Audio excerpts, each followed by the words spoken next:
네, 새 정부 장관 후보자들에 대한 인사청문회가 마무리되고 있습니다. 곧 새 정부가 출범할 것이고요. 앞으로 정말 많은 정책 변화가 예상이 되고 있습니다. 오늘은 추경호 기획재정부 장관 후보자 청문회에서 나온 주요 쟁점을 중심으로 새 정부 경제정책 방향을 한번 예측해보는 시간을 갖도록 하겠습니다. 저희 채널 구독자분들이 관심 가지실 만한 정말 중요한 내용들이 많습니다. 오늘 방송도 끝까지 집중해서 시청해 주시기 바랍니다. 자, 우선 가장 관심이 가는 것은 부동산 관련 세금입니다. 특히 양도세 관련해서 정말 중요한 제도 변화 하나가 언급이 됐는데요. 이게 언론에서는 거의 소개를 안 했더라고요. 저희 채널에서만 아주 독점적으로 자세히 소개를 해드리도록 하겠습니다. 자, 1세대 1주택자 양도세 요건이 굉장히 강화가 됐습니다. 그래서 지금은 집을 한 채 있다고 하더라도요, 그 집을 2년 보유하고 그리고 2년 거주해야 양도세 비과세가 가능한 경우가 대부분일 것입니다. 자, 그런데 여기에 덧붙여서 작년부터 이른바 최종 1주택 규정이라는 것도 적용이 되고 있습니다. 자, 저편인데요. 그래서 과거에 다주택자였다가 2021년 이후에 1주택자가 됐다 그러면 그분들은 소위 말하는 리셋 규정이라는 게 적용이 됩니다. 자, 그래서 그런 경우에는 과거에 다주택인 시절에 그 집에 대한 거주와 보유를 인정을 안 해주는 겁니다. 그래서 2021년 이후 1주택이 된 순간부터 다시 2년 동안 거주도 하고 보유도 해야 되는 그런 리셋 규정이 적용이 되고 있는 것입니다. 취지는 알겠습니다. 한마디로 부동산 투기 목적으로 집을 샀다 팔았다 하면서 양도세 비과세를 받는 건 해주지 않겠다. 오로지 1주택인 기간에 2년 보유와 2년 거주를 해줘야만 양도세 비과세를 해주겠다는 취지는 알겠습니다만 이게 어떤 부작용을 가져올까요? 그렇습니다. 집을 샀다 팔았다 하는 사람을 좀 불편하게 할 수는 있지만 당장 다주택을 해소하고 집을 팔려는 사람들이 2년 동안 집을 못 파는 문제가 생기는 거죠. 한마디로 시장에 매물이 나오는 것을 좀 저해하는 측면이 있습니다. 1주택자가 된 다음에 2년이 지나야 양도세 비과세를 해주기 때문에 당장 집을 팔고 싶어도 팔지 못하는 겁니다. 그래서 이 정책 취지는 뭐 이해하시겠지만 이런 부작용이 크기 때문에 사실 조금 안타까운 측면이 많았습니다. 그런데 바로 어제 나온 추경호 장관 후보자 청문회에서 이 부분에 대해서 즉각적으로 개정하겠다는 입장을 추 후보자가 밝혔습니다. 자, 굉장히 주목할 만한 내용인데요. 이게 언론에서는 포착을 못했습니다. 그래서 언론 보도가 안 됐더라고요. 굉장히 중요한 내용입니다. 특히 이건요, 법 개정 사항이 아닙니다. 시행령만으로 개정할 수 있는 거기 때문에 이 장관 후보자가 장관이 된 다음에 시행령은 고치면 됩니다. 그래서 이 규정은 바로 적용될 것으로 그렇게 예상이 됩니다. 자, 일시적 2주택자에 대한 요건도 좀 다소 완화가 될 것으로 그렇게 예상이 됩니다. 자, 일시적 2주택이라고 하는 것은 1세대 1주택 비과세의 중대한 예외입니다. 한마디로 집이 두 채지만 그 사람에 대해서는 1세대 1주택인 것처럼 봐서 양도세 비과세를 해주는 거죠.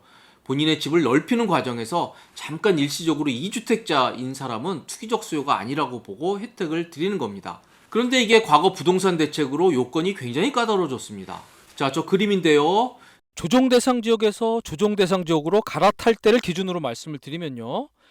A주택, 즉 예주택을 취득하고 꼭 1년이 지나서 B주택, 신규주택을 취득을 해야 됩니다. 그리고 저 B주택, 신규주택을 만약에 2019년 12.16 대책 이후 취득한 거라고 하면 예주택, A주택을 반드시 1년 이내에 팔아야 됩니다. 이게 과거에는 3년 이내에 팔면 됐는데 이게 2년으로 줄었다가 지금은 1년으로 줄었습니다. 1년 이내에 팔아야 되는데 사실 좀 빡빡하죠. 근데 요즘 집이 잘 안 팔리잖아요. 그래서 이걸 일시적 2주택 혜택 때문에 이 B주택을 파는 게 아니라 매매가 아니라 교환하는 분들도 있다는 얘기를 제가 기존 영상에서 소개를 해드린 적도 있었습니다. 그런데 이 추 장관 후보자가 이 1년을 뭐 2년, 3년으로 늘리겠다 이런 얘기는 없고요. 그 대신에 완화를 한 가지 언급을 했습니다. 뭐냐면 지금 일시적 2주택 요건을 보면요. B주택, 즉 신규주택을 취득한 뒤에 세대원 전원이 바로 1년 이내에 이 신규주택, B주택에 전입해야 된다는 요건이 있습니다. 한마디로 실수요를 위해서만 이 일시적 2주택을 인정을 하겠다는 건데요. 이 부분에 대한 완화를 언급했습니다. 이게 세대원 전원이 입주하다 보니까 좀 요건이 빡빡하죠. 그래서 굳이 세대원 전원이 입주할 필요는 없게 그렇게 바꾸겠다는 식의 언급을 했습니다. 아무튼 이 정도로 일시적 2주택 제도 개선은 논의가 되고 있고요. 자, 그리고 또 관심 있는 게 바로 부동산에 대한 보유세 문제입니다. 그 중에서 종부세죠. 자, 사실 윤석열 당선인의 공약이 이 종부세 폐지였습니다. 장기적으로 이 재산세와 통합을 해서 종부세를 없애겠다는 거죠. 그런데 이번에 추 장관 후보자는 이 종부세 폐지는 일단 생각하고 있지 않다. 그리고 이건 좀 장기적인 과제로 할 수밖에 없다. 이렇게 유보적인 입장을 밝혔습니다. 그럼에도 이 종부세 관련해서 추 후보자는 아주 주목할 만한 발언을 하나 했습니다. 이게 뭐냐면요. 자, 이 종부세 부과 방식을 이 다주택자 중과 방식이 아니라 이 가액 기준별로 하는 것으로 그렇게 바꿔야 된다라는 그런 입장을 밝혔습니다. 이게 무슨 소리냐면요. 자, 지금 종부세는 이렇게 돼 있습니다. 1주택자와 다주택자를 확실하게 차별합니다. 자, 서울 기준으로 말씀을 드려볼게요. 서울 기준으로 1주택자라고 하면 저 왼쪽 세율이 적용이 됩니다. 그래서 0.6부터 시작해서 3.0 이렇게 돼 있습니다. 그런데 서울의 집 두 채라고 하면요, 오른쪽에 적용이 됩니다. 그래서 세율이 1.2에서 최고 6%까지 적용이 됩니다. 자, 그래서 이건 이런 차이를 발생하게 됩니다. 만약에 서울에 12억 한 채가 있다 그러면요, 왼쪽이 적용됩니다. 그래서 세율이 1.2%가 적용이 되죠. 그런데 만약에 서울에 6억짜리 두 채가 있다 그러면 아까 12억 가진 사람과 뭐 가액은 똑같습니다. 6 플러스 6은 10이니까요. 근데 그 사람의 경우에는 집이 두 채이기 때문에 2.2% 세율이 적용이 됩니다. 한마디로 12억 집 가진 분보다 6 플러스 6억 원 집 가진 분들이 종부세를 훨씬 더 많이 내게 되는 그런 구조입니다. 그리고 여기서 12억 원과 6억은 이 공시가를 말씀드린 게 아니라 과표를 말씀드리는 겁니다. 자, 이렇게 현행 종부세 제도는 이 1주택자와 다주택자를 확실하게 차별을 하겠다는 건데요. 추 후보자는 이게 좀 문제가 있다는 겁니다. 그래서 이 과표 12억 원 주택 한 채나 6 플러스 6억 원 두 채나 결국은 가액이 같기 때문에 같은 세율로 종부세를 매기는 것이 바람직하다는 것이 바로 추 후보자 얘기입니다. 자, 그런데 이거 만약 된다 그러면 좀 문제는 있을 것 같습니다. 뭐 조세 형평성 차원에서 맞다라고 볼 수는 있겠지만 이게 이렇게 한 이유가 있거든요. 가급적 집은 1세대 1주택 한 채씩만 가지라고 하는 게 기존의 정부 정책이었습니다. 다주택은 가급적 하지 마라, 이런 게 정책이었는데 이것과는 좀 결이 다른 그런 느낌도 듭니다. 그리고 1주택자의 불만도 있을 겁니다. 나는 정부 방침에 따라서 1주택을 유지했는데 왜 내 집이 좀 비싸다는 이유로 2주택자와 같은 취급을 받아야 되느냐, 이런 불만도 있을 수 있습니다. 충분히 일리가 있는 얘기입니다. 그래서 아마 정부도 고민을 할 것이고요. 자, 그래서 이렇게 추 후보자 생각대로 이 종부세 세율을 조정한다고 하더라도요, 이 1세대 1주택자들에 대한 혜택 같은 것들은 지금보다 좀 늘릴 가능성이 큰 것으로 저는 그렇게 생각을 합니다. 자, 그래서 지금 1세대 1주택자들에 대해서는 종부세를 감면해주고 있죠. 그래서 최고 80%까지 감면해줍니다. 연령별 공제가 있고요, 보유기간별 공제가 있습니다. 그런데 이런 종부세 세율 조정 과정에서 바로 이 1주택자들에 대한 감면은 좀 늘어날 가능성이 큰 것으로 저는 그렇게 예상을 하고 있습니다. 그래서 예를 들어서 현재 80% 상한을 90%로 늘려줄 수도 있고요. 그리고 지금 보유기간별 공제가 5년 이상은 20%밖에 안 됩니다. 이걸 30%로 늘려준다든지 이런 식으로 감면을 좀 늘려주면서 그렇게 해서 1세대 1주택자들에 대한 불만을 좀 달래면서 결국 이 종부세 세율 자체를 다주택 중과 방식이 아니라 가액 방식으로 좀 바꾸는 그런 변화도 한번 정부가 시도해 볼 것으로 그렇게 예상이 됩니다. 자, 그리고 이건 아직 구체적인 안이 나온 건 아니고요. 어디까지나 예상이라는 전제하에 이렇게 말씀을 드립니다. 그리고 이 추 후보자가 밝힌 이 세제 변화의 또 다른 굉장히 중요한 포인트는 바로 상속세 변화입니다. 저는 이 부분이 굉장히 중요하다고 보는데요. 자, 현재 상속세 부담이 과중하다는 의견들이 굉장히 많아지고 있습니다. 그럼에도 이 추 후보자는 이번 청문회에서 이 상속세율, 상속증여세율 인하에 대해서는 유보적인 입장을 밝혔습니다. 이 부분은 충분한 사회적 합의가 필요하기 때문에 당장 검토할 사안은 아니라고 그렇게 유보적인 입장을 밝혔습니다. 그럼에도 이 추 후보자는 이 상속세 변화와 관련해서 아주 중요한 제도 변화를 언급을 했습니다. 크게 두 가지인데요. 우선 상속세 인적공제를 확대하겠다는 겁니다. 현재 상속 인적공제는 이렇게 돼 있습니다. 우선 일괄공제라는 게 5억 원을 받도록 돼 있습니다. 그리고 배우자가 살아있다고 하면요, 무조건 최소 5억 원을 공제를 해줍니다. 그리고 금융재산 공제라 그래서 뭐 예금 같은 걸 남기고 돌아가셨다 그러면 추가로 공제가 되는 부분이 있습니다. 그래서 어쨌든 간에 배우자가 살아있다고 하면 어떤 경우에도 10억 원까지는 상속세가 없습니다. 10억 원까지는 상속세 공제가 되기 때문에 그렇습니다. 자, 10억 원 상속 공제 이거 충분한가요? 자, 뭐 미국과 수평 비교는 어렵지만 미국의 경우에는 이 상속 공제가 부부 합산해서 276억까지 해줍니다. 그래서 200억 원이 넘는 때까지 상속세가 없습니다. 그런데 우리나라는 10억 원, 좀 작다고 느끼시는 분들이 제법 많을 겁니다. 자, 그래서 이런 부분을 감안해서 이 추 후보자는 상속공제를 좀 늘리는 방향으로 이 정책 변화를 검토하겠다는 입장을 밝혔습니다. 앞으로 좀 지켜봐야 될 대목이고요. 자, 그리고 상속과 관련해서 또 중요한 변화 하나를 언급을 했습니다. 바로 현재의 유산세 방식을 유산 취득세 방식으로 바꾸겠다는 겁니다. 이 추 후보자는 응능 부담의 원칙에 따라서 저 유산 취득세 방식 도입을 적극 검토하겠다고 밝혔습니다. 응능 부담, 말이 좀 어렵죠. 그런데 뭐 어렵지도 않습니다. 능력에 맞게 세금을 부담하겠다는 얘기입니다. 자, 이게 무슨 소리냐? 쉽게 한번 설명을 드려볼게요. 우리나라가 지금 채택하고 있는 것은 유상세 방식입니다. 한마디로 망자가 남긴 유산, 망자가 남긴 상속재산의 총액을 기준으로 상속세를 계산을 합니다. 자, 이렇게 계산된 상속세를 이 가족들에게 고지서를 줍니다. 그러면 가족들이 뭐 가족회의를 하건 뭐 가위바위보를 하건 알아서 상속세를 납부하는 그런 방식입니다. 한마디로 계산이 쉽고 간편합니다. 그런데 문제가 있죠. 망자가 남긴 재산 총액을 기준으로 하기 때문에 액수가 큽니다. 그래서 세율도 높아집니다.